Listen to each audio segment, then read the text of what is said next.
목요일 새벽기도 나오신 성도님들을 환영하고 축복합니다. 오늘 하나님 말씀은 환난 때의 시험에 무너지지 않으려면 이라는 제목으로 욥기서 2장 7절부터 10절 말씀 전하도록 하겠습니다. 이제 주의 손을 펴서 그의 뼈와 살을 치소서. 그리하시면 틀림없이 주를 향하여 욕하지 않겠나이까. 여호와께서 사탄에게 이르시되 내가 그를 네 손에 맡기노라. 다만 그의 생명은 해하지 말지니라. 사탄이 이에 여호와 앞에서 물러가서 욥을 쳐서 그의 발바닥에서 정수리까지 종기가 나게 한지라. 욥이 재 가운데 앉아서 질그릇 조각을 가져다가 몸을 긁고 있더니 그의 아내가 그에게 이르되 당신이 그래도 자기의 온전함을 굳게 지키느냐. 하나님을 욕하고 죽으라. 그가 이르되 그대의 말이 한 어리석은 여자의 말 같도다.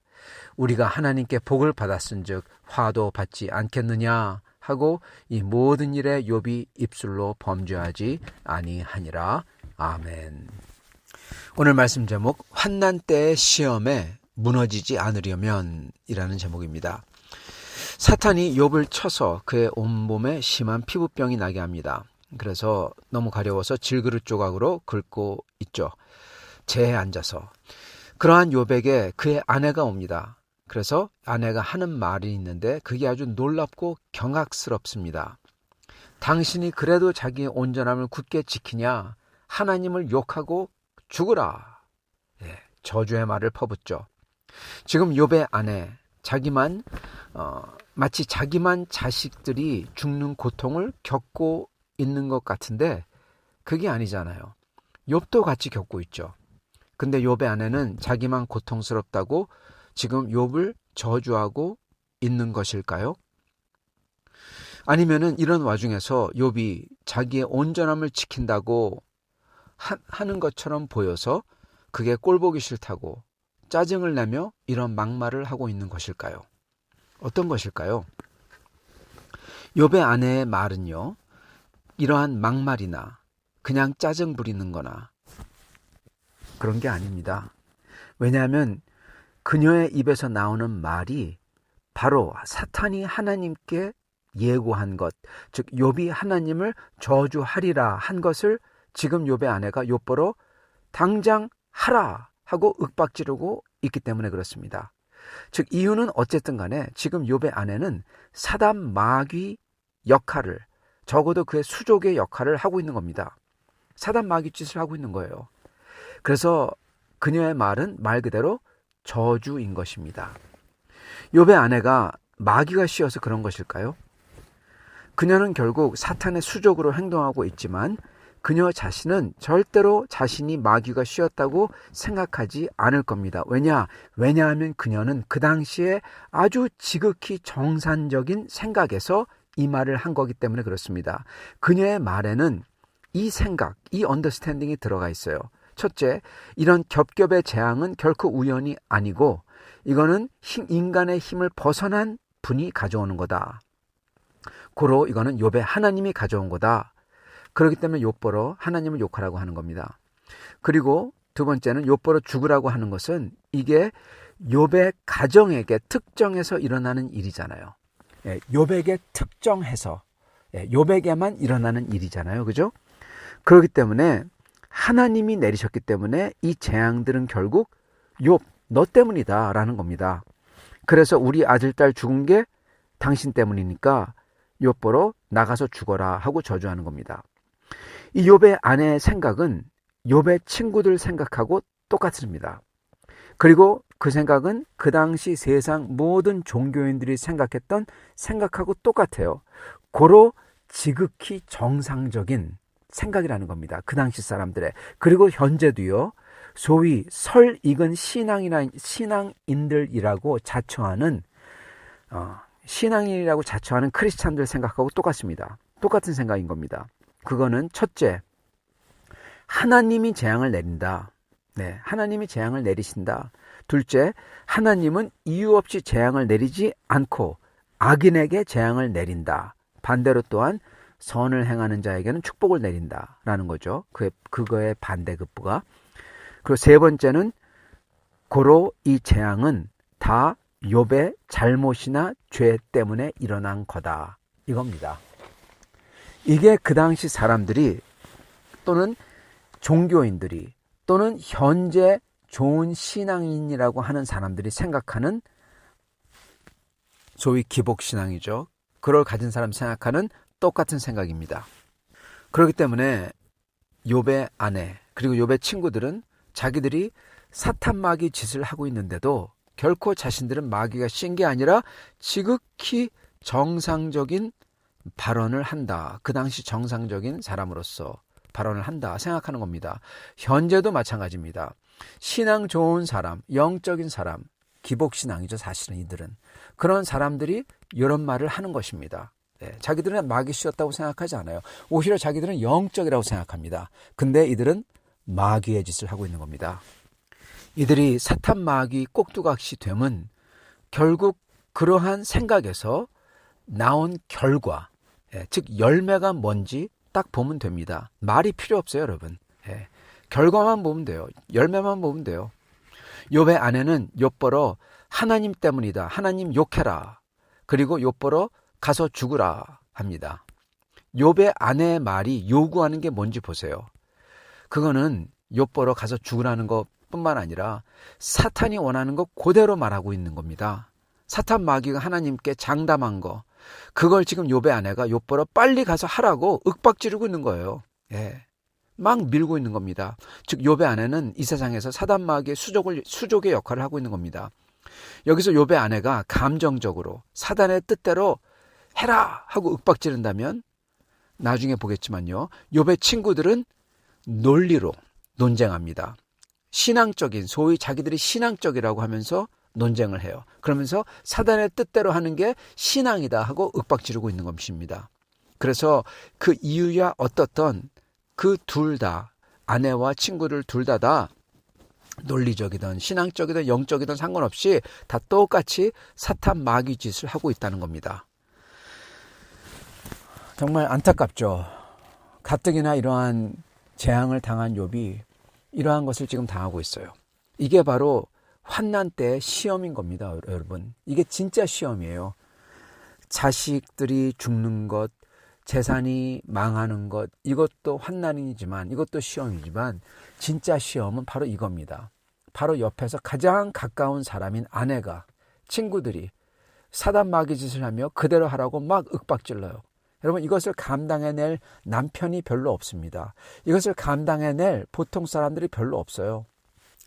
여기에 욥의 다른 점이 있는 겁니다. 남다른 점. 욥은 그러는 아내에게 뭐라고 합니까? 오히려 이렇게 말합니다. 우리가 하나님께 복을 받았은즉 화도 받지 아니하겠느냐 합니다. 아마 여러분 욥은 이 말 하고 나서 아내에게 더 평생 원수가 돼버렸을 겁니다. 사실은 아내가 떠나죠. 그러나 그럼에도 욥은 이 말을 합니다. 이 말을 안 하면 안 돼요. 여기서 중요한 것은 하나님께서 화를 내렸다는 게 아니라 하나님이 욥에게 화를 내리지도 않아요. 그렇지만 만약 그렇게 한들 욥의 포인트는 그렇게 하시는 하나님의 우리가 알 수 없는 더 좋은 선하신 뜻이 있다. 그걸 믿어야 된다. 그 말을 하고 있는 겁니다. 즉 욥은 이 모든 것 속에서 하나님께서 주권을 가지고 계시고 그리고 우리가 모르더라도 하나님께서 좋은 걸로 인도하실 거다라는 겁니다. 믿음이 있는 거예요. 그리고 여기서 욥은 하나님의 주권을 인정한 겁니다. 여러분, 믿음을 가지고 하나님의 주권을 인정한 것으로서 지금 어떠한 일이 일어났습니까? 눈에 안 보이지만 하늘나라에서 어떠한 일이 일어났죠? 사단 마귀가 대패하는 겁니다. 박살난 겁니다. 그리고 아이러니하게도 욥 전부 다 빼앗기고 아무것도 없고 이제는 자기의 몸마저도 성치 않은 욥이 오히려 더욱더 하나님을 영광되게 해드린 겁니다. 여러분, 그 순간이 바로 이 순간이에요.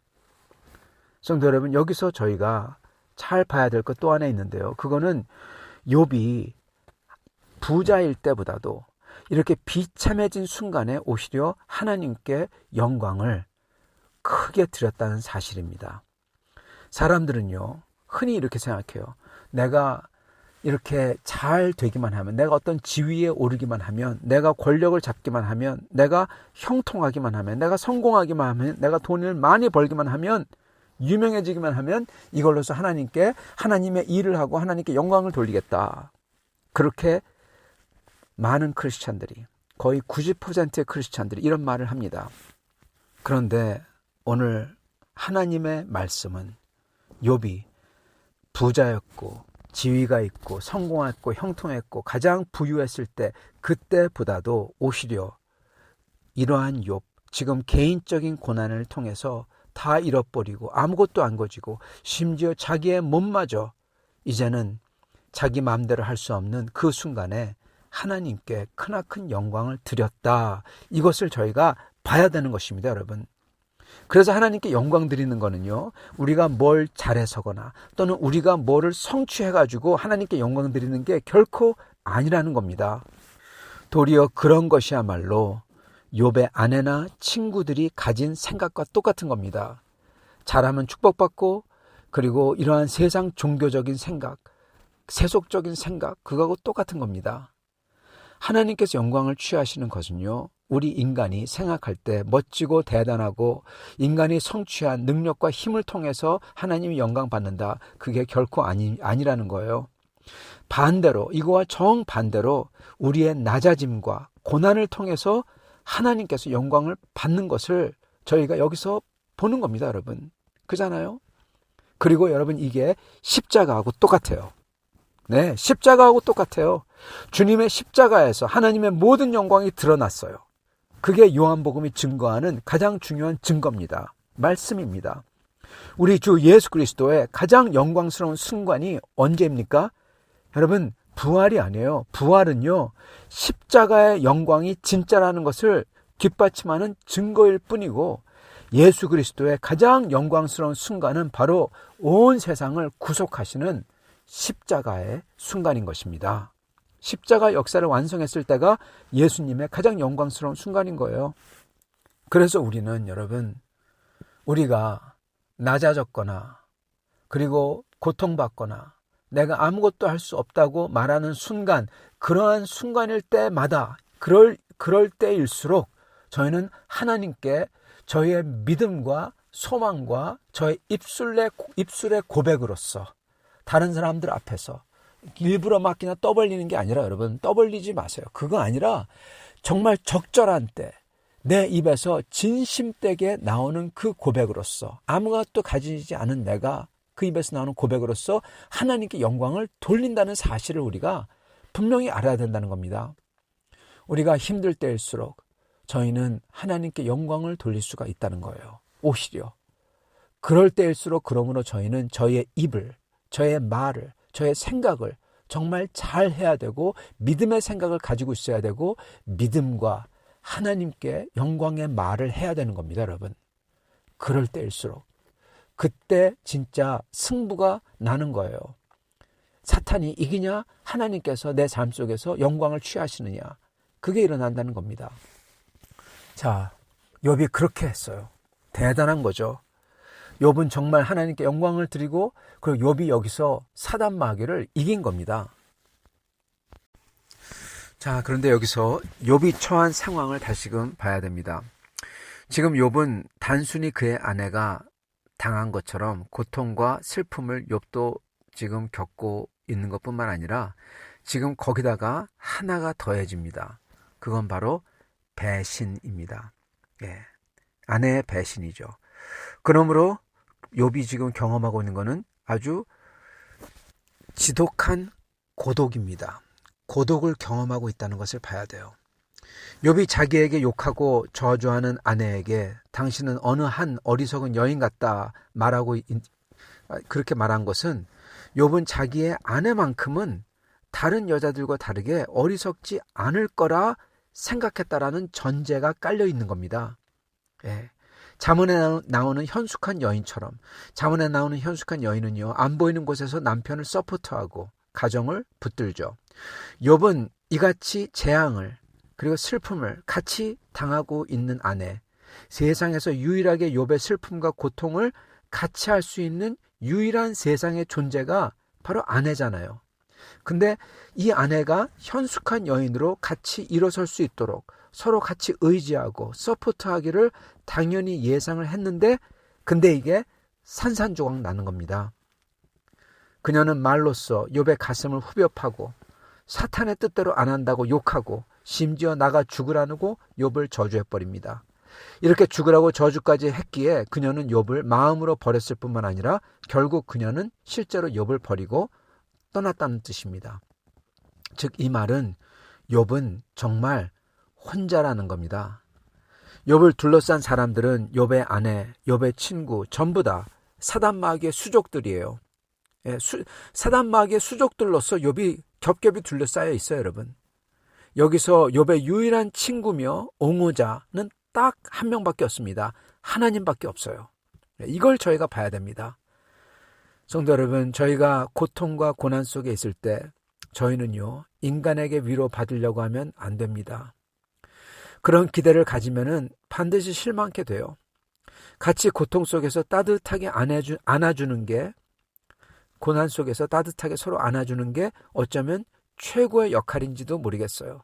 그 정도 서로 해줘야 돼요. 그거 해줘야 돼요. 그리고 거기서 더 이상 기대하면 안 되고, 그리고 거기서 우리가 위로한다고, 우리가 뭐 얘기한다고 입을 열면 안 됩니다. 입을 여는 순간 욥의 친구들이 그랬듯이 다 그르칠 수가 있어요. 그렇기 때문에 인간에게 위로와 힘을 기대하면 반드시 실망하게 되는 겁니다. 오히려 우리의 눈에는 보이지 않지만 우리의 영혼이 닿을 수 있는 하나님, 그분만이, 우리의 고통을 다 아시는 우리 주 예수 그리스도만이 우리의 모습을 있는 그대로 받으시고 우리의 질문과 아픔을 그대로 받으시면서 우리를 떠나지도 않으시는 겁니다. 그분께 나아가야 돼요. 그분을 찾아야 되고, 그리고 우리의 이해를 능가하는 그분의 사랑과 섭리를 믿어서 이 모든 것 속에서 저희의 평온과 그리고 궁극적인 승리를 취해야 되는 것입니다. 사랑하는 성도 여러분, 환난 때의 시험에 무너지지 않기를 바랍니다. 그러려면 이와 같이 오직 주 하나님을 믿고 찾고 그분을 만나시기를 바랍니다. 같이 기도하겠습니다. 아버지 하나님, 감사와 찬양을 드립니다. 오늘 말씀을 통해서 고난과 환난을 당할 때 엎친 데 덮친 격이라고 그의 친구들과 그의 아내마저도 사단의 수족처럼 욥에게 다가오고 욥은 정말 혼자서 고독하게 혼자서 서야 되는 것을 봅니다. 그러나 그 가운데 하나님이 같이 계시고 하나님을 믿는 믿음으로 설 때 하나님께서 욥을 붙들어 주시며 욥에게 다가오시는 것을 믿습니다. 하나님 아버지, 우리도 이 세상 살면서 하나님을 저희가 전심으로 의지하게 도와주시고, 그리고 세상 사람들이 말하는 것이 아닌 하나님의 은혜로서 저희가 여태까지 왔고, 그리고 저에게 일어나는 일들도 저희가 헤아릴 수 없지만 그게 어찌됐든 간에 하나님께서 반드시 이거를 다 통해서라도 저에게 선을 가져다 주실 것을 믿고 그 하나님을 의지하여 설 수 있도록 축복하여 주시옵소서. 그런 분들마다 주님의 새로운 은혜가 임하기를 소원하오며 우리 주 되신 예수님 받들어 기도드리옵나이다. 아멘.